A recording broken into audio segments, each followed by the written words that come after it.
this is what's so important about playing on grass. You have to have creativity. You have to have slice. You have to have just a little bit of a difference in the way that you play. And Musetti played Taylor Fritz so well today. And when he won the fourth set, Taylor, everyone thought, okay, here we go.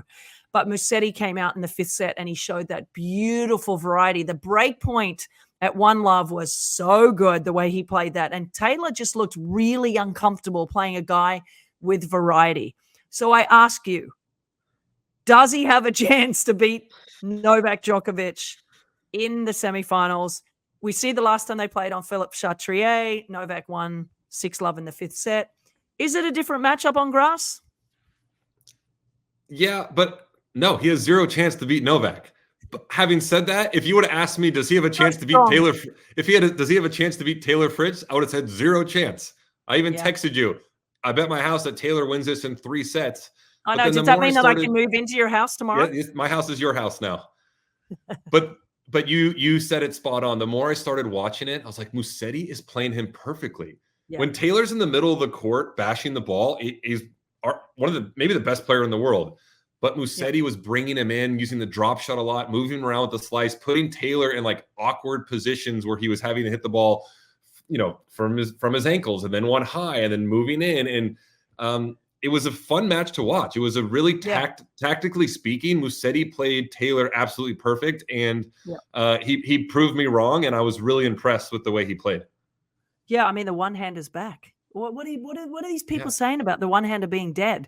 Let me tell you, on grass, it's such a good thing to be able to have a slice backhand. Roger Federer was the absolute greatest of that. And that one point where, and I bring it up all the time because it was literally the match once he broke Taylor to go 2-love. Taylor had no answers. Then, he held serve. It was 3-love. It was just like, it was just over after that. Unfortunately Taylor had that terrible slip that looked okay really at the bad. End. Yeah, that was a brutal fall. Hopefully it looked worse than it actually is. Yeah, because when it happened, I was like, oh, God, that looked worse than Zverev. It was very similar to Zverev's, but I felt it was even worse. I thought so too. I just felt like, Sam, he looked very uncomfortable in his movement, Taylor, because he had to deal with the slice and the short balls. And, Musetti had just such beautiful variety. It reminded me of so much of watching Roger Federer on the grass and why he was so good. But I think the difference is that Novak Djokovic handles the variety. He can slice as well. He can come into the net. He doesn't mind playing a little bit of cat and mouse sometimes, whereas Taylor, as you said, likes to bash it like really big. So I just think that this is going to be an uphill climb big time for Musetti. And also Novak having the couple of days extra off, he's going to be just feeling great. Right. So the knee's going to be 100%. And 100%. I expect him just like, going full steam ahead on all cylinders. No problem. All right, so Daniil Medvedev versus Carlos Alcaraz. Alcaraz leads the head-to-head 4-2. Do you give Medi a chance to beat Carlitos on the grass, or is this just a foregone conclusion that we are going to have the matchup that we had last year in the final with Alcaraz and Novak? I mean, I'd be curious to see what the betting odds are. I feel like this is a 50-50. I mean, Alcaraz has been playing well, but he lost early in Queens. He beat Francis in 5. He's lost a couple other sets during the tournament. He hasn't looked like, he hasn't been cruising all the way to the semifinals. Beat Tommy Paul in 4 sets.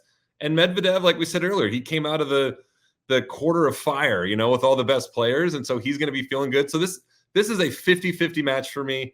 I personally want Carlos to win, just because I like watching him play a little more. But Medvedev is such a tough out. He just plants himself 10 feet behind the baseline and is like, I will be here for the next 10 hours making backhand after backhand, forehand after forehand.